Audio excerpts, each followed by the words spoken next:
The master of existence. This is one of the most magical pages for me, the whole book. Because on this page, he gives us, in summary, the whole yoga of Sri Aurobindo. What the truth he has come to say, the divine who is above, the divine who is around everywhere, the divine who is within, is naturally that is the truth. But to make that a reality in our daily life, in our experience of daily life, is the purpose of our existence. So what he has said in the Life Divine, he said it in a page and a half. It's a very exceptional page. So I'll just read this and then we'll go back. The master of existence lurks in us and plays at hide and seek with his own force. In nature's instrument loiters secret God. The immanent lives in man as in his house. He has made the universe his pastimes field, a vast gymnasium of his works of might. All-knowing, he accepts our darkened state. Divine, wears shapes of animal or man. Eternal, he ascends to fate and time. Immortal, dallies with mortality. The all-conscious ventured into ignorance. The all-blissful bore to be insensible. Incarnate in a world of strife and pain, he puts on joy and sorrow like a robe and drinks experience like a strengthening wine. He whose transcendence rules the pregnant vasts, prescient now dwells in our subliminal depths, a luminous individual power alone. The Absolute, the Perfect, the Alone, has called out of the silence his mute force. Where she lay in the featureless and formless hush, guarding from time by her immobile sleep the ineffable presence of his solitude. The Absolute, the Perfect, the Alone, has entered with his silence into space. He has fashioned these countless persons of one self. He has built a million figures of his power. He lives in all who lived in his vast alone. Space is himself and time is only he. The Absolute, the Perfect, the Immune, one who is in us as our secret self, our mask of imperfection has assumed. He has made this tenement of flesh his own, his image in the human measure cast, that to his divine measure we might rise. Then, in a figure of divinity, the Maker shall recast us and impose a plan of Godhead on the mortal's mold, lifting our finite minds to his infinite, touching the moment with eternity. This transfiguration is earth's due to heaven. A mutual debt binds man to the Supreme. His nature we must put on as he put ours. We are sons of God and must be even as he.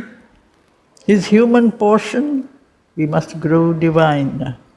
Our life is a paradox with God for key.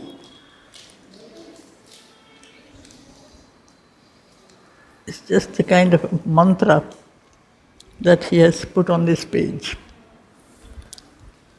But now we can go back to the beginning of the section. It's also very, very beautifully detailed. The master of existence, the one who is the author of creation, who is holding up all existence, everywhere lurks in us. Lurk, to hide in the darkness.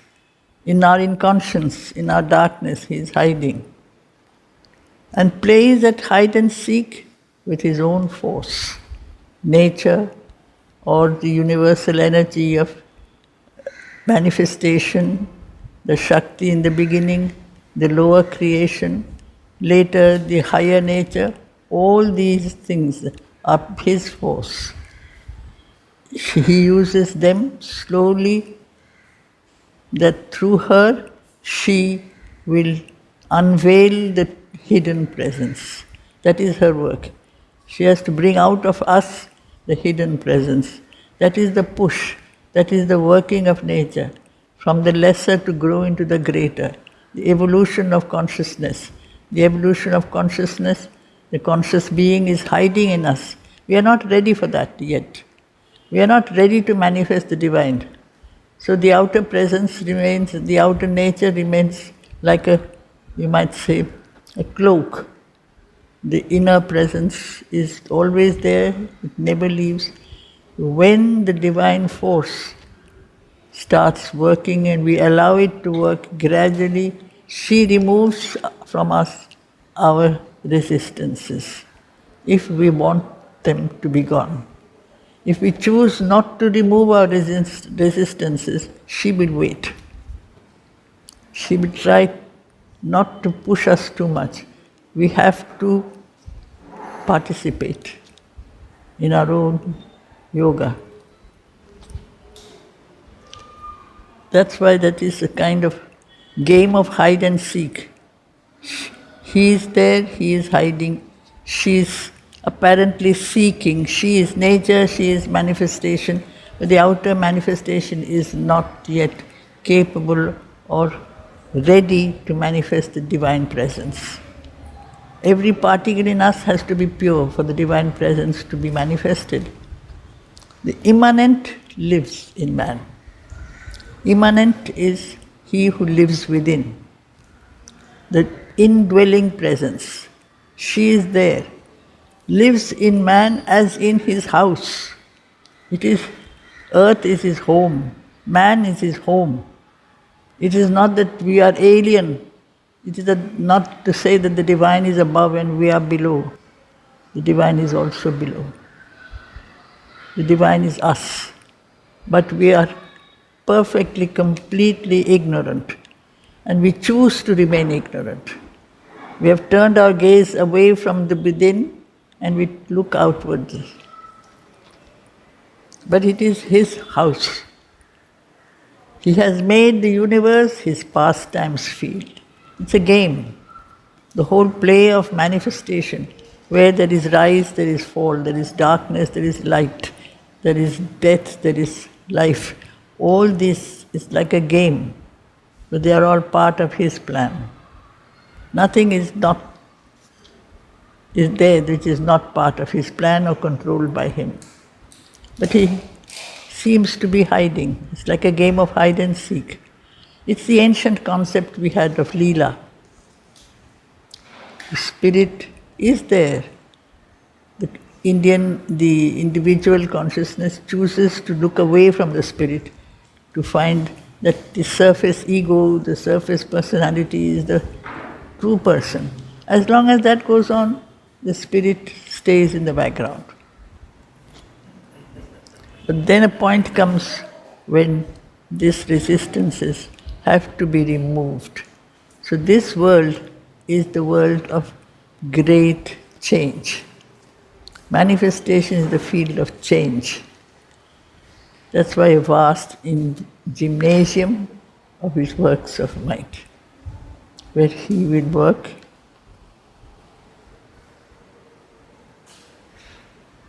all his powers, his works of might.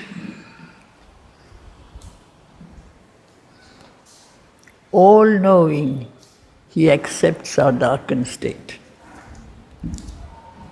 We are ignorant. We are ignorant. We are in a state of darkness. We are often almost antagonistic to him.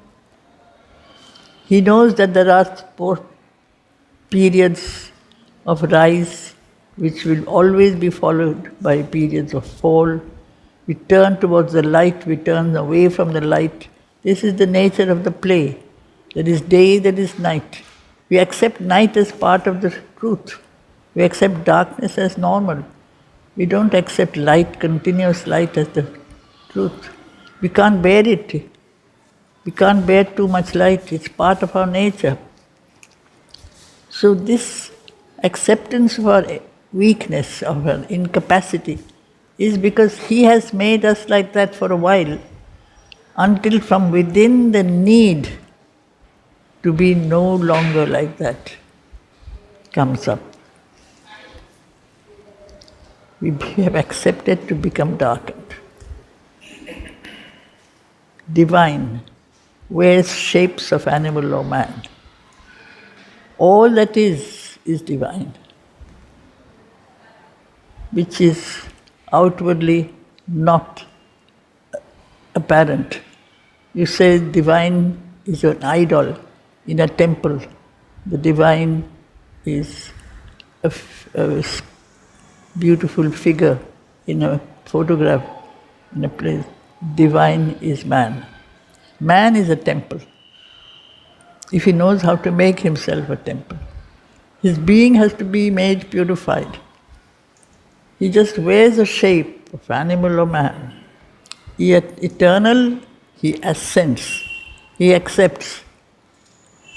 The opposite of eternal is time, the field of limitation. In that field of limitation, the growth, the change will always be stopped at a certain point.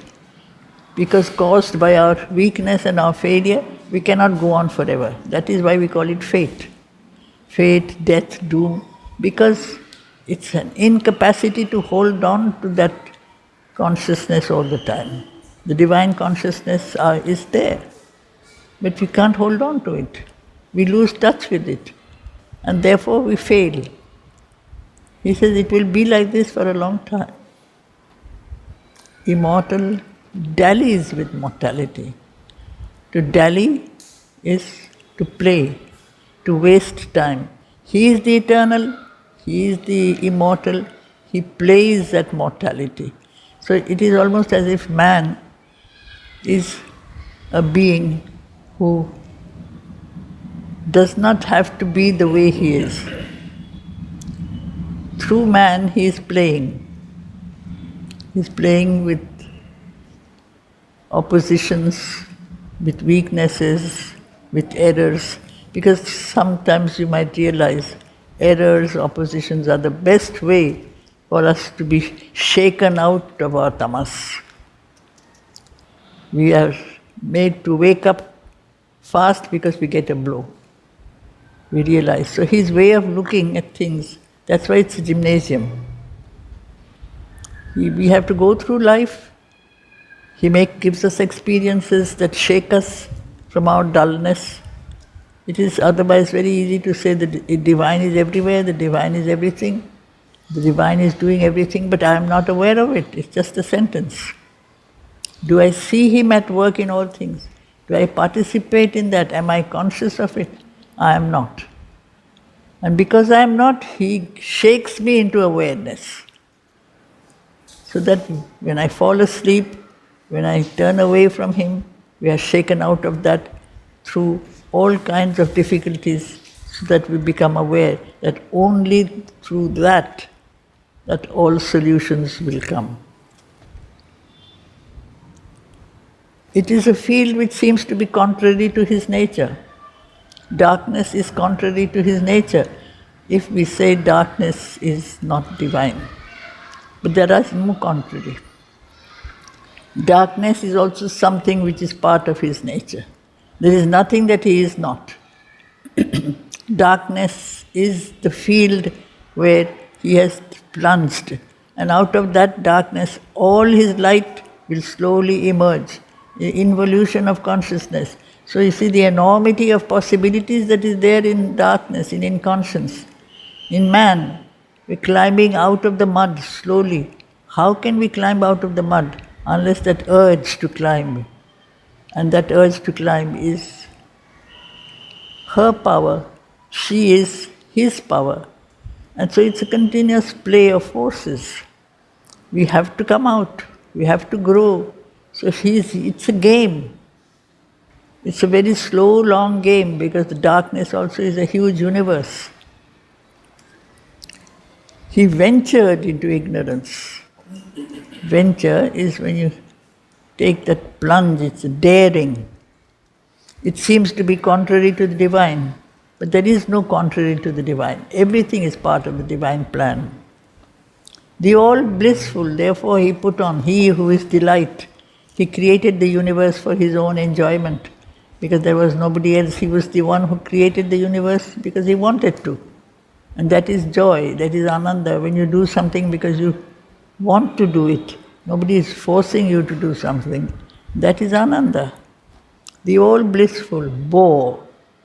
It accepted the burden of insensitivity. It's much worse than, in a sense, joy. The opposite of joy is not necessarily pain or hatred. It is much more tamas, indifference, total lack of response. That is what we are, so often totally insensitive.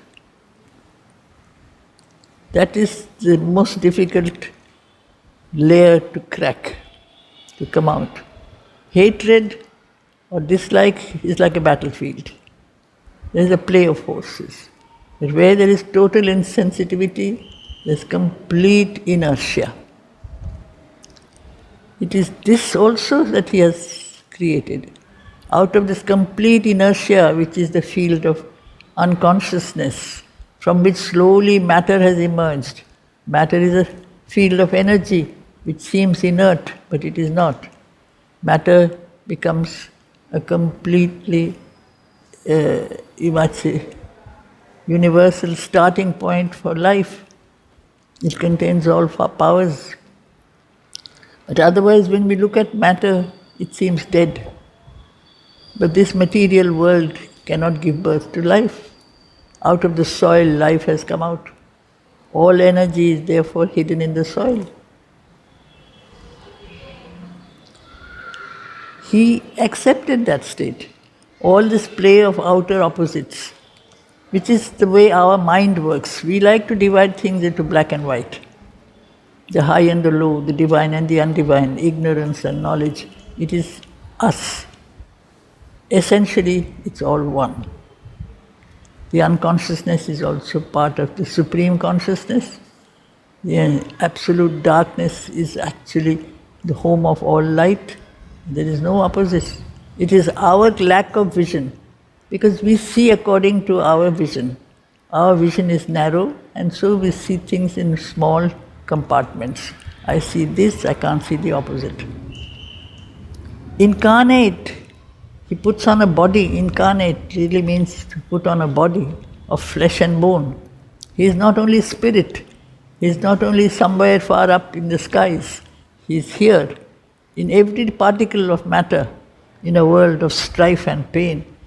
Slowly this emergence of consciousness has to take place in the body. This is the yoga of Sri Aurobindo. It is not a moving away from this world and retire into a world of conscious peace and calm somewhere far above. Give up the world. It is to be in the world, in the body, and realize the presence on the earth. This is what is the essence of the life divine on earth. He puts on joy and sorrow like a robe and drinks experience like a strengthening wine. It's the vital energy, the force, the delight of manifestation that is there, that is part of the game. He whose transcendence rules the pregnant vast. Now it's a summary. A transcendent is who is above all things. He is beyond, he is above. He is also above. Out of that being above, all has come out. All creation has come out. He was alone, beyond, above. At some point, it's like in the Bible, it is as if the divine says, "Let there be light," and there was light. There was no light until then. There was nothing, there was only He. He was everything. Then from it, some beginning of manifestation takes place. And that is why He projects Himself into His creation. This is the pregnant vase.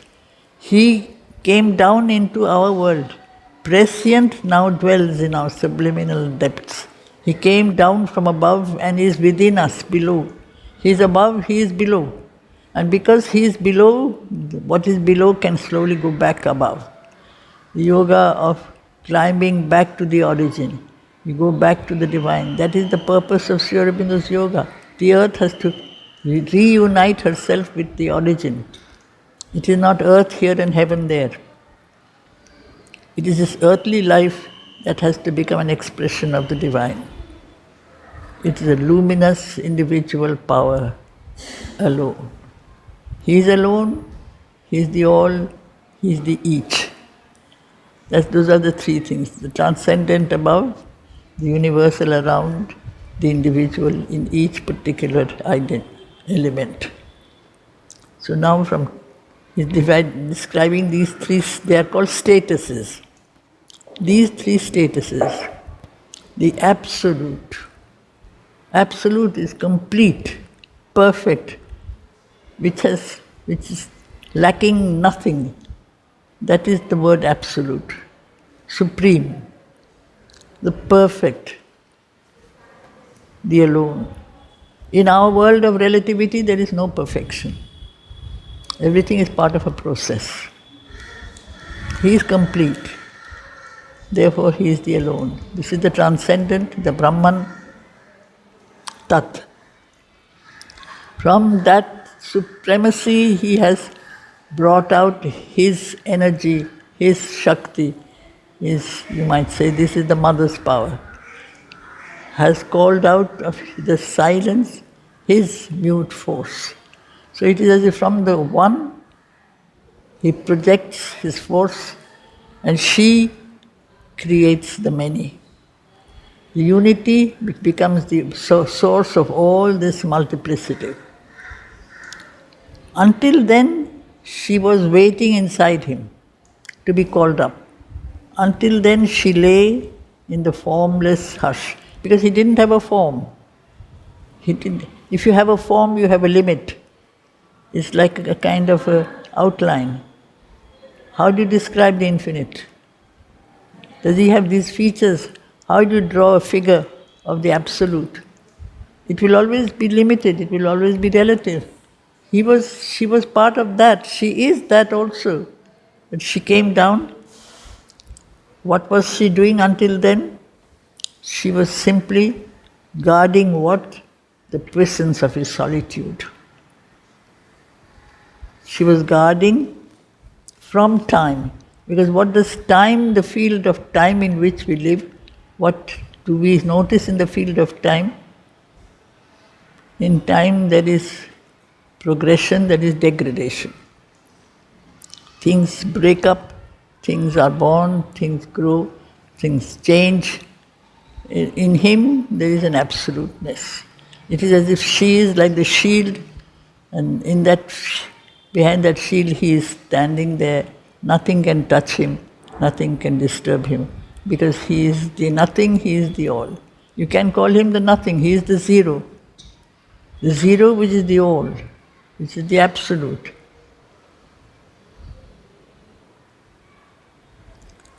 So this is the first aspect of the divine. Now out of that aspect is the description of the universal aspect. You say God is everywhere. There you have God. In the transcendent there is no God. There is only that, Tat, Brahman. You can't even give Him a name, because a name is an identity. The absolute, the perfect, the alone, has entered into space. bringing his consciousness into this field, his silence. His consciousness, therefore, is present everywhere. She has done this work. So the divine consciousness has been spread by her into all things. Therefore, to say that we are far from the divine is absolutely false. The divine has come very close, lives within us. But we have turned our minds, our hearts, our egos away from that. That is, for us, we don't recognize this.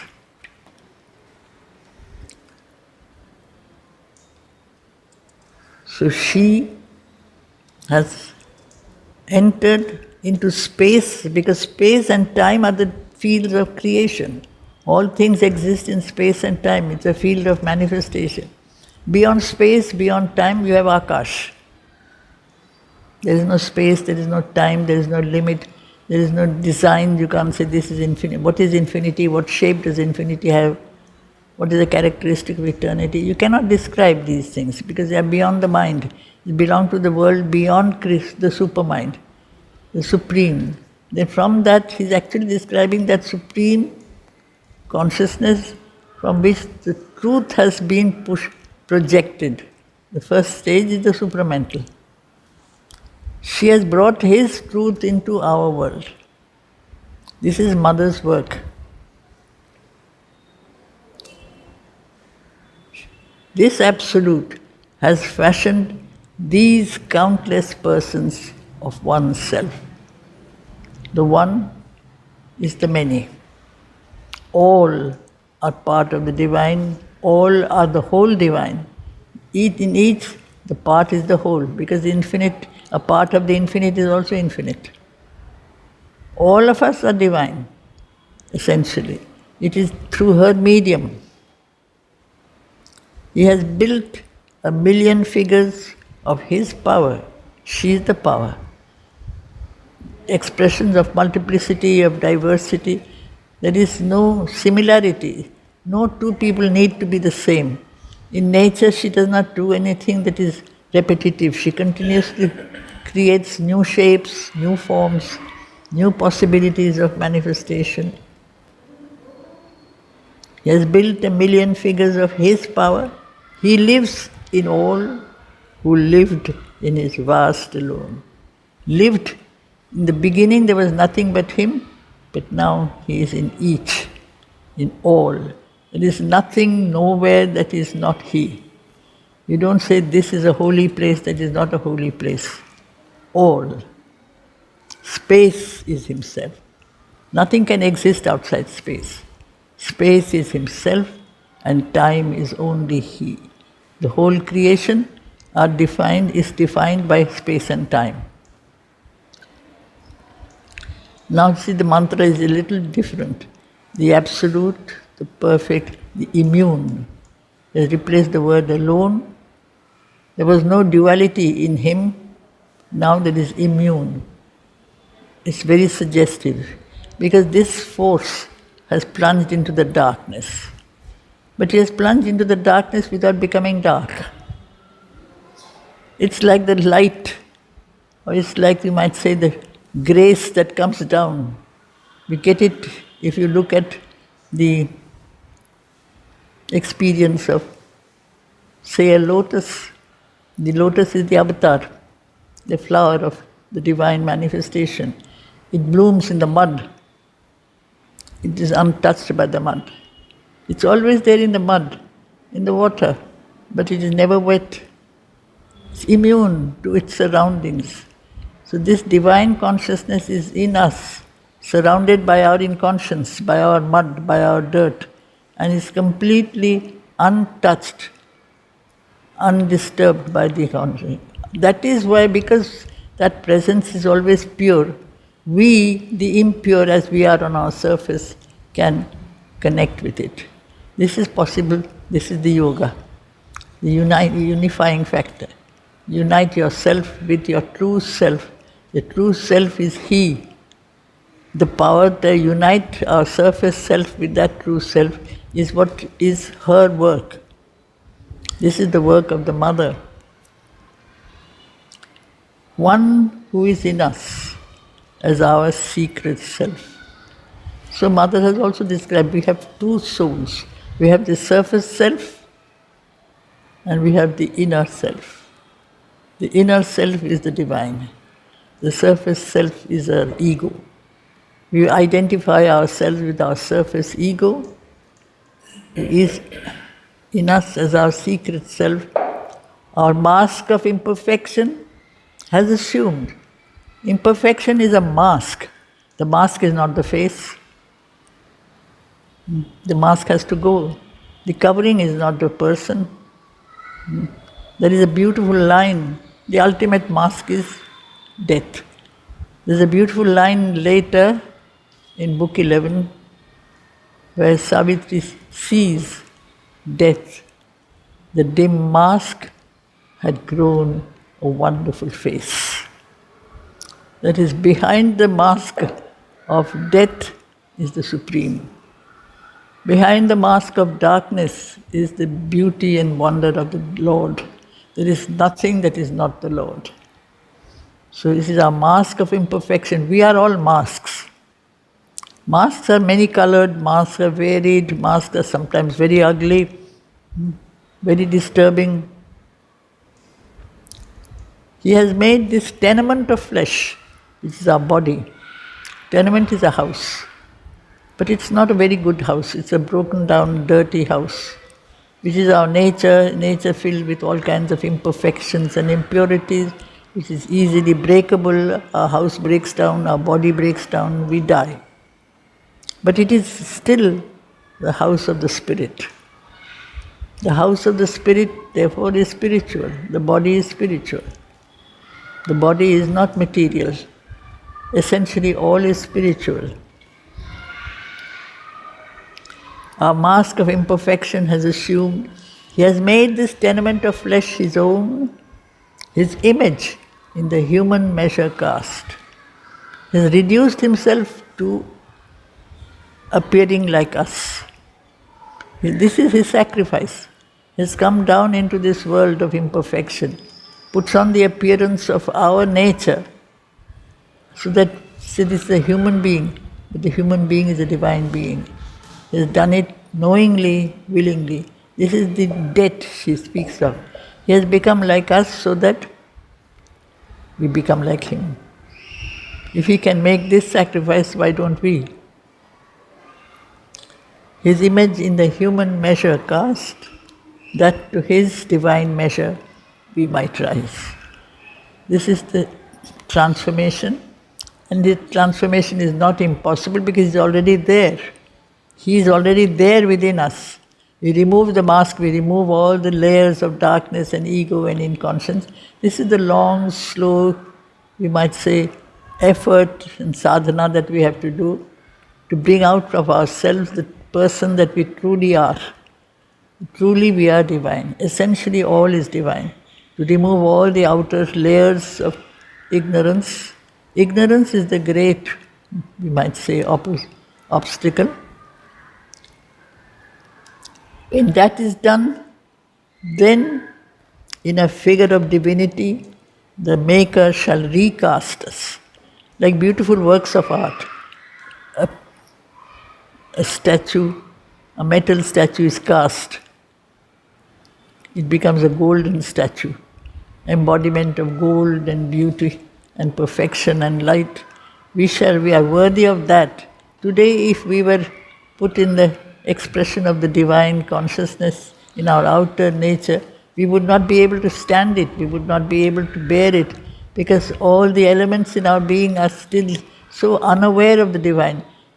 In every particle and every cell of the body, the divine presence is there. The unawareness also is there, the ignorance also is there. That's why we don't even know that we are divine. So that is the long work that has to be done.